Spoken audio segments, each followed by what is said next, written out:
সুধার মা তেজকে সত্যি বলতেই সুধাকে ক্ষমা করে দিল তেজ। সম্পূর্ণ জানতে ভিডিওটিতে একটি লাইক করে প্রথম থেকেই দেখতে থাকো। গল্পের শুরুতেই দেখা যায় সুধা কাতলাকে ওয়ার্নিং দেয় আর বলে, আজকে তুমি যেটা করলে তুমি ভালো করলে না, এর শাস্তি তুমি পাবেই। ভবিষ্যতে যদি আর কখনো এরকম করার চেষ্টা করো তাহলে কিন্তু তুমিও আর বেঁচে থাকবে না, কথাটা মাথায় রেখো। এর মধ্যেই পুলিশ অফিসার চলে এসেছে। তখনই সুধাকে ধাক্কা দিয়ে ফেলে দেয় কাতলা আর সুধা পড়ে যায় পাথরের ওপর, তাই সুধার কপালেও অনেকটা চোট লাগে। অন্যদিকে ঠাম্মি কথা বলছিল আর ঠিক তখন মেজমা এসে বলে, আজকে বাড়িটা একদমই ফাঁকা ফাঁকা লাগছে তাই না মা? জ্যোৎস্নাও চলে গেল আর তেজও সুধাকে নিয়ে চলে গেল অষ্টমঙ্গলায়। আর তখন ঠাম্মি বলে, একদমই ঠিক কথা বলেছ, আমারও আজকে মনটা বিশেষ ভালো লাগছে না।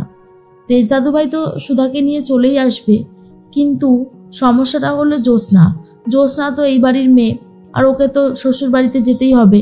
মেয়েদের তো এটাই নিয়ম, কিছু করারও থাকে না। তখনই মেজ কাকিমণি বলে, ঠিক বলেছেন, সেই জন্যই দেখুন সুধা কি সুন্দর আমাদের বাড়িতে এসে প্রথম থেকেই নিজের দায়িত্বগুলো বুঝে নিয়েছে। সত্যি সুধাকে আমার খুবই ভালো লাগে, ওর যেমন বিচক্ষণ বুদ্ধি রয়েছে সেরকম বিবেক বিবেচনা অনেক বেশি ভালো। আর ঠাম্মি তখন বলে, তাহলেই বলো আমি আমার তেজের জন্য ঠিক কীরকম মেয়ে নিয়ে এসেছি। মেজমা বলে, কথা হবে না মা, কোনো দারুণ। এর মধ্যেই ঠাম্মি মনে মনে একটা কথাই ভাবে, মনটা আজকে বড্ড অস্থির হচ্ছে কেন কি জানি। এর মধ্যেই ঠাকুরের প্রদীপটা নিভে যাচ্ছিল, ঠাম্মি তখন কোনোভাবে ধরে রেখেছে যাতে না নিভে যায়। আর ঠিক তখন চলে এসেছে তেজের মা আর বলে, জানেন তো মা, আমি তেজকে সুধাকে অনেকবার ফোন করলাম কিন্তু ওরা কেউই ফোন ধরছে না। মা, আমার তেজের কোনো বিপদ হবে না তো? ঠাম্মি তখন বলে, আহ বড় বৌমা, সবসময় এত বিপদ করতে থাকো কেন? একটু থামো তো বাপু, আমি একটু পরে ফোন করছি। এর মধ্যেই তেজ তো অসুস্থ হয়ে পড়েছে, জ্ঞান ফিরছে না। ডাক্তারবাবু চেক আপ করতে থাকে আর বলে, জ্ঞান যদি নাই ফেরে তাহলে কিন্তু হসপিটালে ভর্তি করতে হবে। আর হসপিটালে ভর্তি করলেই বোঝা যাবে যে কি হয়েছে, কারণ বাড়িতে তো সমস্ত রকমের জিনিস থাকে না। এর মধ্যেই সুধা বলে, আপনি দেখুন, তারপরে আমরা ভাবছি কি করব। এর মধ্যেই ডাক্তারবাবু বলে, আমি কতগুলো ওষুধ দিয়ে যাচ্ছি, আর যদি জ্ঞান না ফেরে তাহলে কিন্তু অবশ্যই হসপিটালে নিয়ে যেতে হবে। ঝিনুক তখন বলে, সর্বনাশ, হসপিটালে নিয়ে গেলে যে ওই বাড়ির ঠাম্মি জেনে যাবে, আর ওই বাড়ির ঠাম্মি জেনে যাওয়া মানে অনেক প্রশ্ন করবে, না জানি দিদিকে আবার ভুল বোঝে নাকি। এর মধ্যেই সুধা বলে, মিস্টার বসু মল্লিক উঠুন না, আপনাকে উঠতেই হবে। আপনি জানেন না যে আপনি আপনার ঠাম্মার প্রাণ, আপনি কথা বলুন না মিস্টার বসু মল্লিক। এরপর সুধার চোখের জল তেজের হাতে পড়তেই তেজের জ্ঞান ফিরে আসে। ডাক্তারবাবু বলে, এই তো ওনার জ্ঞান ফিরে এসেছে। যাক, একটা দিক নিশ্চিন্ত, জ্ঞান যখন ফিরে এসেছে তখন অত বেশি চাপ নেই। আর তবু হসপিটালে কালকে একবার নিয়ে যাবেন, কিছু টেস্ট লিখে দিচ্ছি, সেগুলো করাতে হবে। মাথার চোট বলে কথা, রিস্ক নেওয়া যাবে না। তার মধ্যে ঝিনুক বলে, হ্যাঁ ডাক্তারবাবু, আপনি লিখে দেন। অন্যদিকে দোয়েল আর অদিতি কথা বলতে থাকে। দোয়েল বলে, বৌদি, একবার যদি কাননবালা দেবীর কানে এই খবরটা যায় তার প্রিয় নাতি এদিরাগমনে এসে একেবারে অসুস্থ হয়ে পড়েছে, তাহলে কেমন হবে বলো তো? তখনই অদিতি বলে, এটা অবশ্য ঠিক কথাই বলেছ, দারুণ কাজ হবে, অষ্টমঙ্গলায় এসে বেশ দারুণভাবে সুধা জব্দ হবে। এর মধ্যেই মনে মনে একটা কথাই ভাবতে থাকে সুধা, ঠাম্মি ফোন করলে কি বলবো, ঠাম্মিকে কি জবাব দেব আমি? এর মধ্যে তেজ বসু মল্লিক বলে, আমি বলেছিলাম না আপনাকে কোথাও যেতে দেব না, আপনি কোথাও যাবেন না, আপনি একদম আমার কাছাকাছিই থাকবেন। এর মধ্যেই সুধার সাথে কথা বলবে বলে ঠাম্মি ফোন করে। ফোনটা প্রথমে ঝিনুক ধরেছিল আর তারপরে ধরেছে সুধার মা। সুধার মা এসে ফোনটা দিয়ে দেয় সুধাকে আর বলে, ঠাম্মি ফোন করেছে, কথা বল। এরপরে সুধা বলে, হ্যাঁ ঠাম্মি বলুন। ঠাম্মি বলে, সুধা, আমি তো তোমার কাছ থেকে এইটা আশা করিনি, কতবার তোমাকে ফোন করছি, ফোন ধরছিল না কেন? সুধা তখন বলে, আসলে ঠাম্মি, আমি একটু ব্যস্ত ছিলাম তো তাই ফোনটা ধরা হয়নি। তোমার নাতি আর যেই বলতে যাবে তেজ তখন ফোনটা নিয়ে নেয় আর বলে, হ্যাঁ ঠাম্মি বলো, কি হয়েছে? ঠাম্মি বলে, দাদু ভাই, মনে হচ্ছিল সুধা কিছু বলতো, তুমি ওকে বলতে দিলে না। ঠাম্মির কথা শুনে তেজ বলে, না না ঠাম্মি, কি যে বলো না, আমি কেন বলতে দেবো না? আরে এইসব কিছুই না। ঠাম্মি বলে, তুমি ঠিক আছো তো? তেজ বলে, হ্যাঁ আমি একদম ঠিক আছি। এর মধ্যেই সুধার কথাই বারবার ভাবছিল ঠাম্মি, আর ঠাম্মি বলে, ঠিক আছে তুমি রেস্ট নাও। মনে মনে সন্দেহটা বাড়তেই থাকে। অন্যদিকে অদিতি বলে, দেখেছিস, বলতে দিল না, কিছু একটা গন্ডগোল তো আছেই। দোয়েল তখন বলে, সেটাই তো আমিও ভাবছি।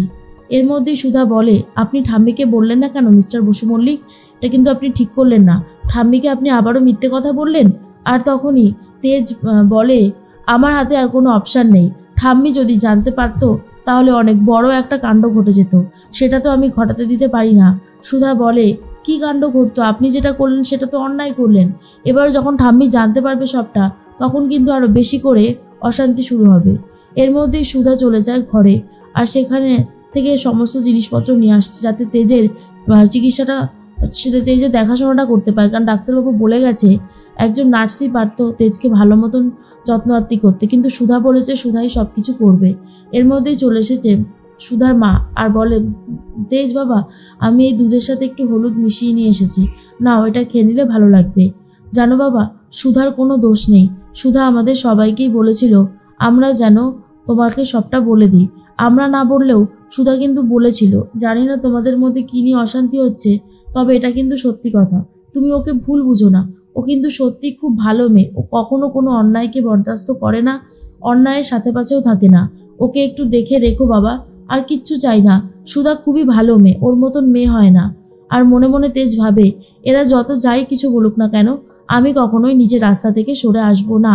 অন্যদিকে চলে এসেছে কাকুমণি আর বলে, মা এই দেখো কি এনেছি। ঠাম্মি তখন বলে, ছোট খোকা, এরকম সন্ধ্যাবেলা ইলিশ মাছ নিয়ে আসতে গেলে কেন? তখনই কাকাই বলে, আরে বাবা, আজকে বাইরে তো বৃষ্টি পড়ছে, ভালোভাবে খিচুড়ি আর ইলিশ মাছ ভাজা খাবো, তাই জন্যই তো নিয়ে আসলাম। আর আমার ভাইপো ভাইজিরা তো খাবে। তখনই চলে এসেছে তেজের বাবা আর বলে, এত বড় ইলিশ মাছ, দাঁড়া আমি তোকে কিছু টাকা দিই। তখন কাকাই বলে, কি করছো দাদা? আমি একটা দিন আমার পরিবারের সবাইকে ইলিশ মাছ খাওয়াতে পারবো না? এটা কি হতে পারে বলো? তুমি এরকমটা বলো না। মনে মনে একটা কথাই ভাবতে থাকে তেজ, যে সুধাকে কখনোই ক্ষমা করবে না। কিন্তু সুধার মা এত করে রিকোয়েস্ট করে, তাই তেজ সুধার উপর আর রাগ করেও থাকতে পারছে না। এর মধ্যেই সুধা এসে বলে, আপনার পাঞ্জাবিটা খুলে দিয়ে আমি ভালো করে বরফটা লাগিয়ে দেবো, আর আপনার গাটা ভালো করে মুছে দেবো। তেজ তখন বলে, এইসব কিছু করতে হবে না আপনার। সুধা বলে, একজন নার্স থাকলে তো উনিই করতো, এখন আমি নার্সের দায়িত্বটাই পালন করব। আপনি আমাকে এভাবে আটকাতে পারবেন না। যা যা দায়িত্ব কর্তব্য আছে সবটাই আমি করব।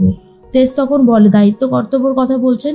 আপনি আর একটা কথাও বলবেন না, আমি আপনাকে আর সহ্য করতে পারছি না। সুধা বলে, সহ্য করতে পারছেন না কেন বলুন তো? দেখুন, আমি যেটা বলছি সেটা আপনাকে শুনতেই হবে। এর মধ্যেই হঠাৎ করে সুধা এসে দেখে ঘরে আর তেজ নেই। তেজ কোথায় গেল এটা নিয়ে খুবই চিন্তা করতে থাকে। বাইরে গিয়ে সুধা দেখে খবরের কাগজ, আর সেখানে বড় বড় করে লেখা রয়েছে যে দিরাগমনে অষ্টমঙ্গলায় গিয়ে বিখ্যাত ব্যবসায়ী তেজ বসু মল্লিক আহত হয়েছে। আর এই খবরটা দেখার পরেই সুধা বুঝতে পারে এবার তো সবটা সবাই জেনে যাবে, কি হবে তখন।